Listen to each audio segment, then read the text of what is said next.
Bienvenidos a lo que va a ser nuestro primer panel de discusión, en donde vamos a estar hablando sobre diferentes opiniones y diferentes formas de resolver el conflicto entre México y Ecuador.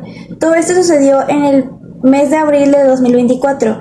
Primeramente vamos a hablar sobre qué sucedió entre México y Ecuador. Todo este conflicto se desencadenó a raíz de la incursión de fuerzas del gobierno ecuatoriano en la embajada mexicana de Quito, que está en Ecuador, para detener a Jorge Glass, quien era un expresidente de Ecuador quien estaba buscando asilo político en la embajada mexicana. Esta acción provocó el rompimiento definitivo de las relaciones diplomáticas entre ambos países por parte del presidente de México, Andrés Manuel López Obrador. Otro problema que se desencadenó a causa de este conflicto fue que el gobierno nicaragüense se puso a favor del gobierno mexicano, rompiendo relaciones diplomáticas con el país de Ecuador. A base de todo esto, están buscando soluciones de manera pacífica que promuevan el diálogo y la cooperación entre ambas naciones. Algunas posibles soluciones que se podrían encontrar es incluir la mediación de organismos internacionales como la Organización de los Estados Americanos, que es la OEA, o las Naciones Unidas, para facilitar el diálogo entre los líderes de ambos países y encontrar algo para poder resolver lo que son los conflictos y diferencias y no afectar a la población, que son quienes más resultan en este problema, ya que al romper relaciones diplomáticas pues empiezan a perder, por ejemplo, lo que son los estudiantes, acuerdos que pueden tener con universidades mexicanas. Pese a la violación de la soberanía mexicana, pues ha causado una gran conmoción internacional. Esto debido a que también México ha roto relaciones con Ecuador, un veto al que se le ha sumado otros países como lo son Venezuela. Pese a la situación actual entre México y Ecuador, ahora hablaremos sobre qué pasa con los derechos humanos de Glass. ¿Dónde quedan estos? Glass se encuentra encarcelado en La Roca, una prisión de máxima seguridad en Guayaquil. El gobierno ecuatoriano argumenta que el mexicano incumplió las leyes internacionales al otorgar inmunidad diplomática a Glass.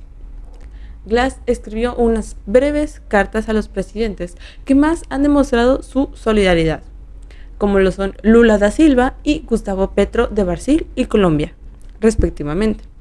También una carta dirigida hacia el presidente de México, Andrés Manuel López Obrador. En una letra que parece demostrar una angustia profunda, el político lanzó un mensaje básicamente de auxilio.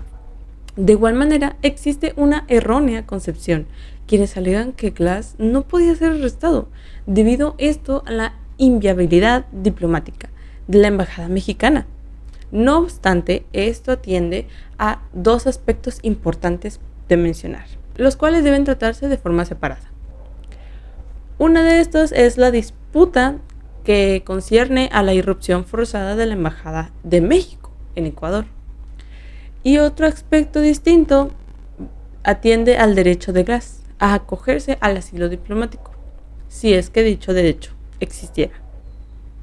Ya que hablamos sobre lo que hizo México a raíz de todo este problema entre Ecuador, toca hablar de los embajadores de cada uno. Como tal, todos se rigen bajo el mismo principio que son las convenciones de Viena.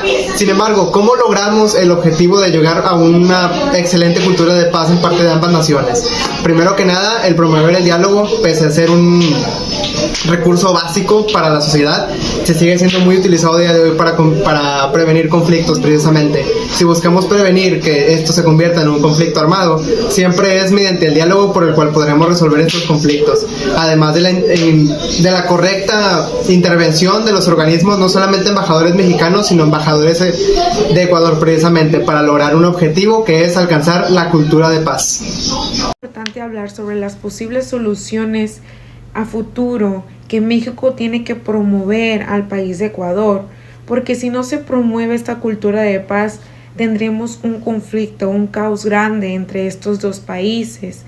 Estoy en desacuerdo en que AMLO haya quitado todo lo que tiene que ver la diplomacia entre este país. ¿Por qué? Porque debemos entender que eso genera un conflicto, consecuencias graves a este país, porque México, como tiene mucha influencia entre este país, porque exportan, importan productos, porque tienen organismos internacionales en las cuales en estos países se juntan, llevan un acuerdo, soluciones a problemas más grandes. Entonces, en este caso, el presidente tiene que tener en cuenta que al promover una cultura de paz es muy importante entre este país porque se evitan diferentes conflictos. Una de las posibles soluciones es llegar a la negociación. Es el proceso que se tiene que resolver una disputa o un conflicto de forma permanente, porque va a atender a las necesidades de cada parte y atendiendo adecuadamente a sus intereses para que estén satisfechos con el resultado. Al atender una cultura de paz entre estos dos países, se tiene que evitar mucho lo que son las guerras, los que son la corrupción, la violencia, para que el país o entre estos dos países tengan una paz positiva, ya que es muy importante entre los ciudadanos, entre las instituciones. Asimismo, nosotros llevar a cabo, saber las necesidades entre estos dos países, llegar a una negociación y un acuerdo en el cual entre ellos dos estén positivamente bien. Otras soluciones para implementar la cultura de paz son establecer los canales de comunicación efectivos, es decir, que es fundamental que ambos países establezcan canales de comunicación pues abiertos y claros para poder llegar a dialogar y a resolver sus diferencias de manera pacífica. Otra solución también es promover el intercambio cultural y educativo, es decir, el intercambio de estudiantes, artistas y profesionales, ya que puede ayudar a fomentar la comprensión mutua y el respeto entre las dos sociedades. También resolver las causas del fondo del conflicto.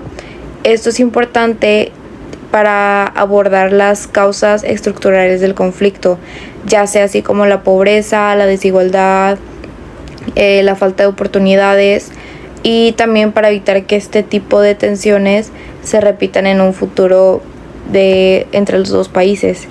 Y por último, fortalecer los mecanismos regionales de seguridad, ya que el apoyo de iniciativas regionales como la UNASUR y la CELAC puede ser útil para prevenir y resolver conflictos entre países latinoamericanos. Con esto concluimos lo que es nuestro panel de discusión. Podemos agarrar algunas cosas para nuestra conclusión que se basan en tener un trato que sea tolerante, también que tenemos que buscar soluciones diplomáticas sin recurrir a la violencia para poder resolver los conflictos que tenemos y no poder afectar a la población ni a sus allegados. Muchas gracias.